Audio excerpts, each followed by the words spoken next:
Wala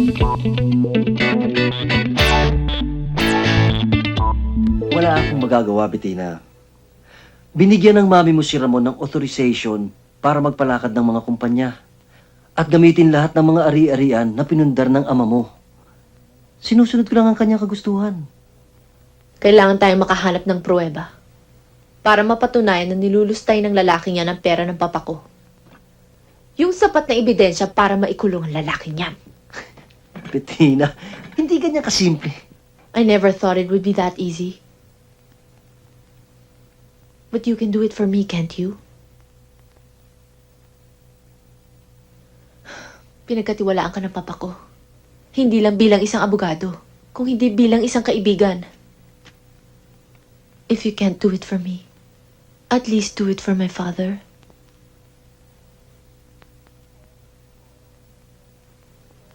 Nag-hire ako ng mga tao para subaybayan ang aking magaling na stepfather.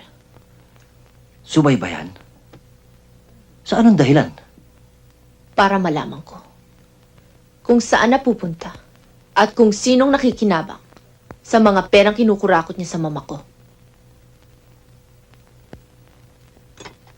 Ilang araw ka mawawala? Mga 4-5 days. Pupunta lang ako ng Singapore. May aasikasuhin na ako doon. Maaari ko na malabas ang aking anak. Total, mawawala ka naman ng ilang araw. Doon na muna ako. Ikaw ang bahala. Basta itong usapan natin. Ikaw ang binahay ko rito. At hindi natin plano na itira mo dito mga kamag-anak mo at gawing ampunan nito. Bakit ba yan na lang ang palaging pinamumukha sa akin? Naging tuso ba ako sa buhay mo? Humingi ba ako ng higit pa sa inaabot mo sa akin? Hindi naman. Ang lagay sobra-sobra ng napapakinabangan mo sa pagsasamang ito. Bakit ka pa hihirit? Nangako kang aayusin mo papeles ng unit. Sabi mo sa akin nililipat mo sa pangalan kong condominium na to.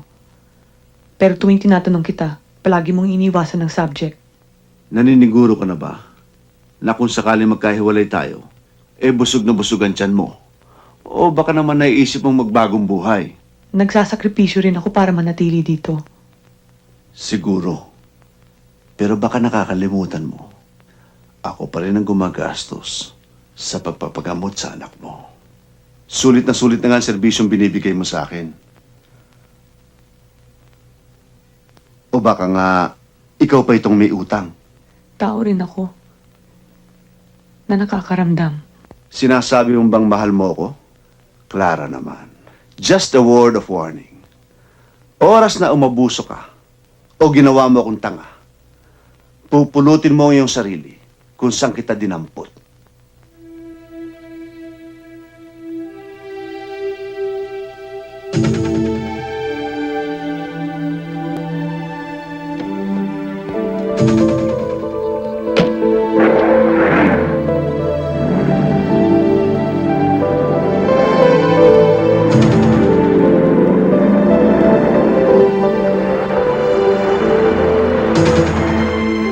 Ayun na.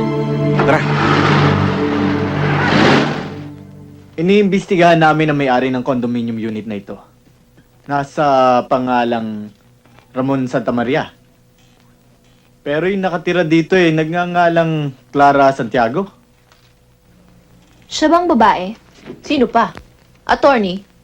May alam ka ba sa condominium unit na ito?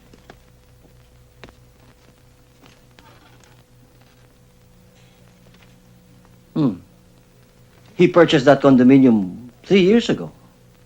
At sa pagkakaalam ko pinarerentahan niya yan. Ginamit niyang pera ng papa para ibahay ang alaga niya. Ganun lang kasimple yun. Bettina, anong gagawin mo?